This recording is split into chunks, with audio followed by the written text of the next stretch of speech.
네, 오늘부터 여러분에게 고화질 영상 감시 시스템에 대해서 소개를 몇 부에 걸쳐서 드리도록 하겠습니다. 전체 준비한 물량은 페이지가 한 140페이지 정도 됩니다. 그래서 간단하게 고화질 영상 감시 시스템이란 무엇인가, 또 왜 필요한가, 어떤 알고리즘 또는 어떤 기술들이 들어가 있는가, 또 구체적인 사례들을 들어서 설명을 하게 되겠습니다.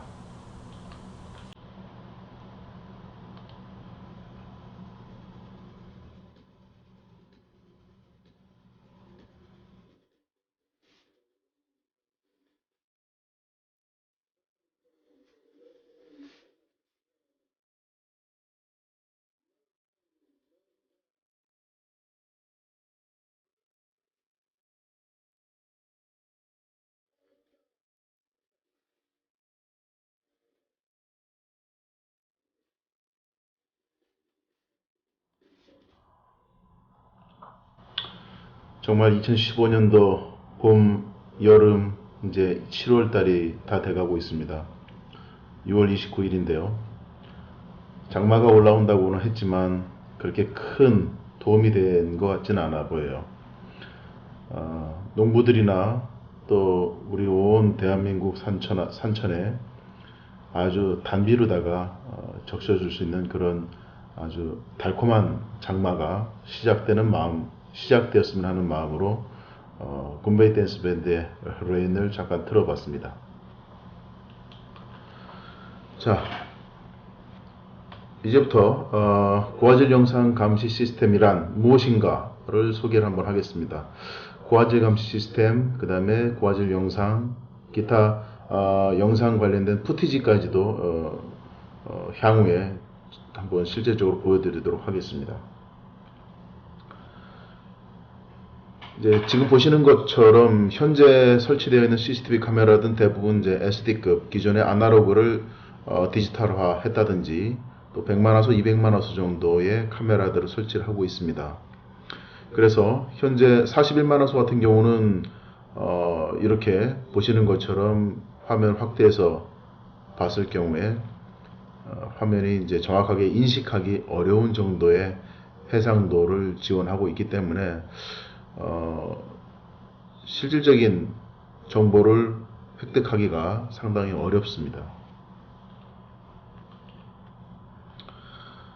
막상 가까이서 찍는다 하더라도 SD급 41만화소 같은 경우는 이제 정확하게 확대를 했을 경우, 즉 단위 해상도 자체가 그 단위 면적 대비 많이 약하죠. 41만 도트밖에 들어가 있지 않기 때문에 확대한다 하더라도 모자이크처럼 이렇게 보여서 정확하게 얼굴이라든지 또 옷매무새, 뭐 생김새, 또 신발, 뭐 기타 구체적인 정보를 얻기는 정말 좀 어려운 것 같아요.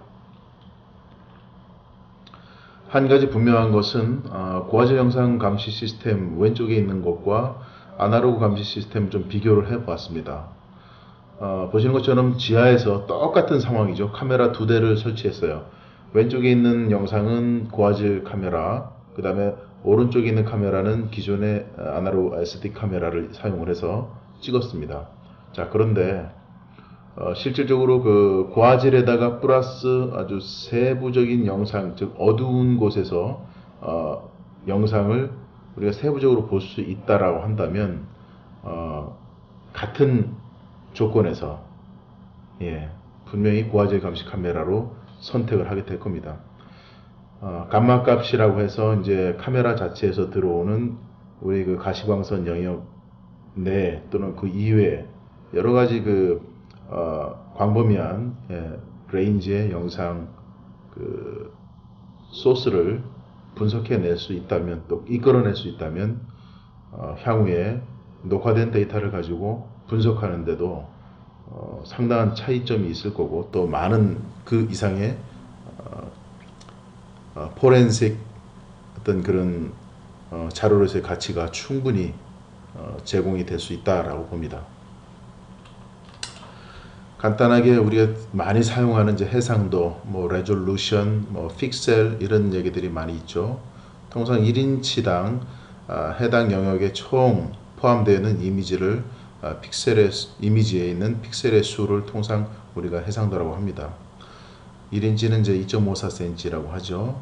예, 해상도가 좋을수록 당연히 선명한 영상을 제공을 하고 또 우리가 거기서 윤곽을 정확하게 볼 수가 있죠.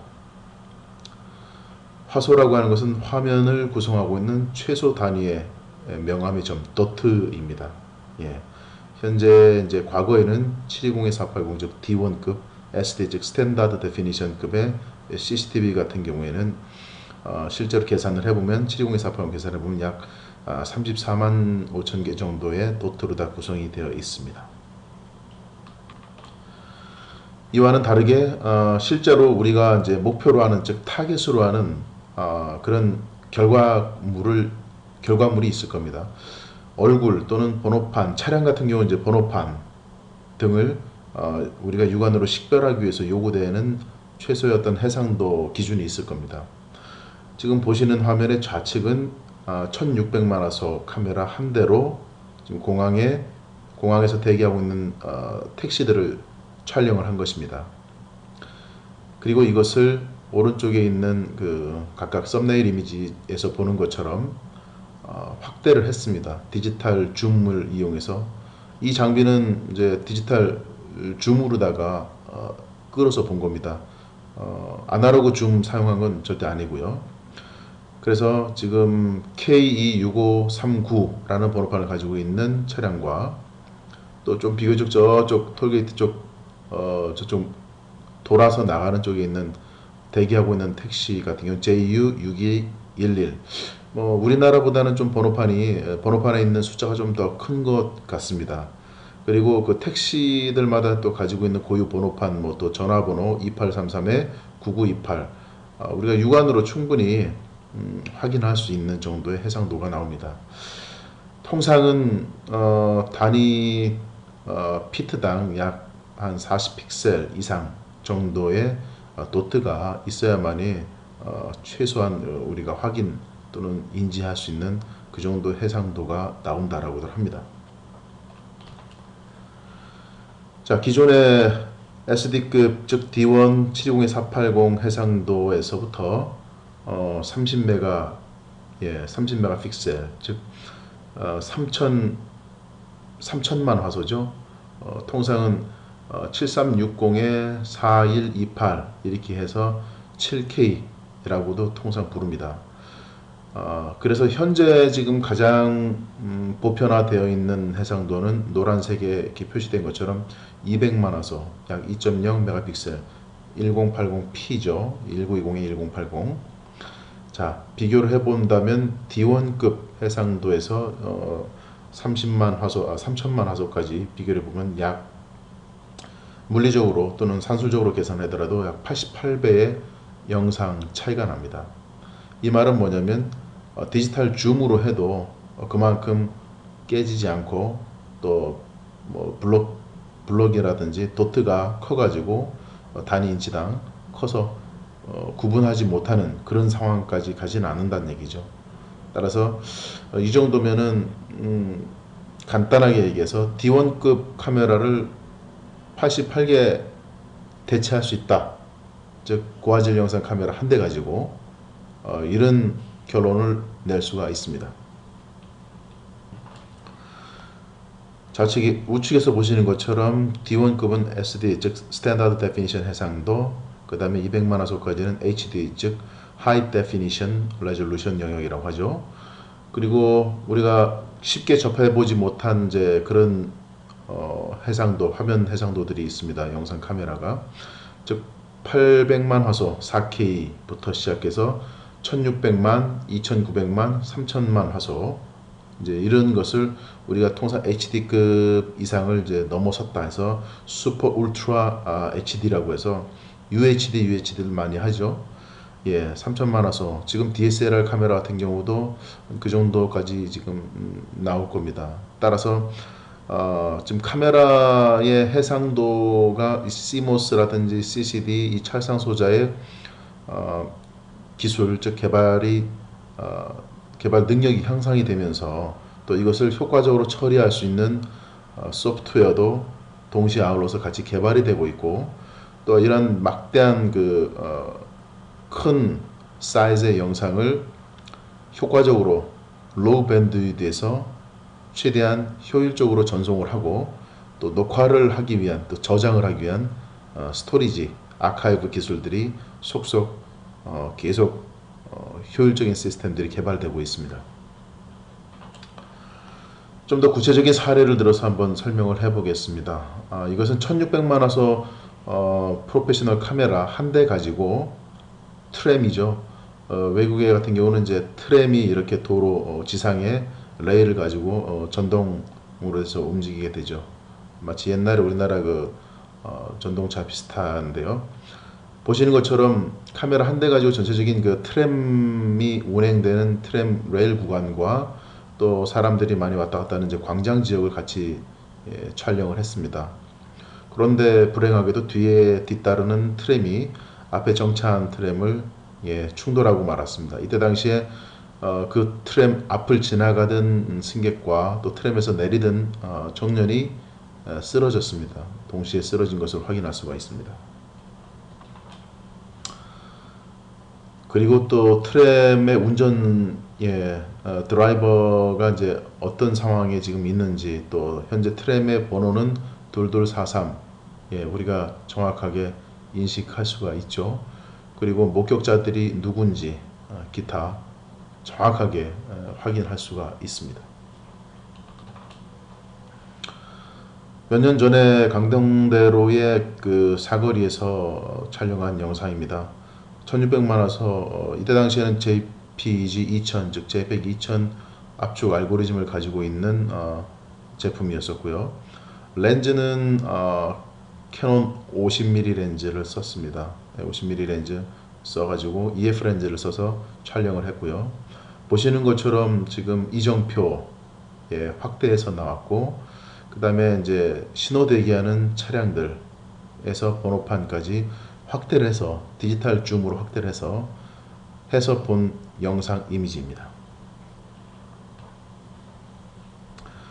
또 횡단을 마친 일반인들의 영상도 볼 수가 있고요. 잠시 비가 왔은 모양인데 우산에다가 자전거를 타고 다니시는 어르신의 모습도 아주 선명하게 볼 수가 있고요.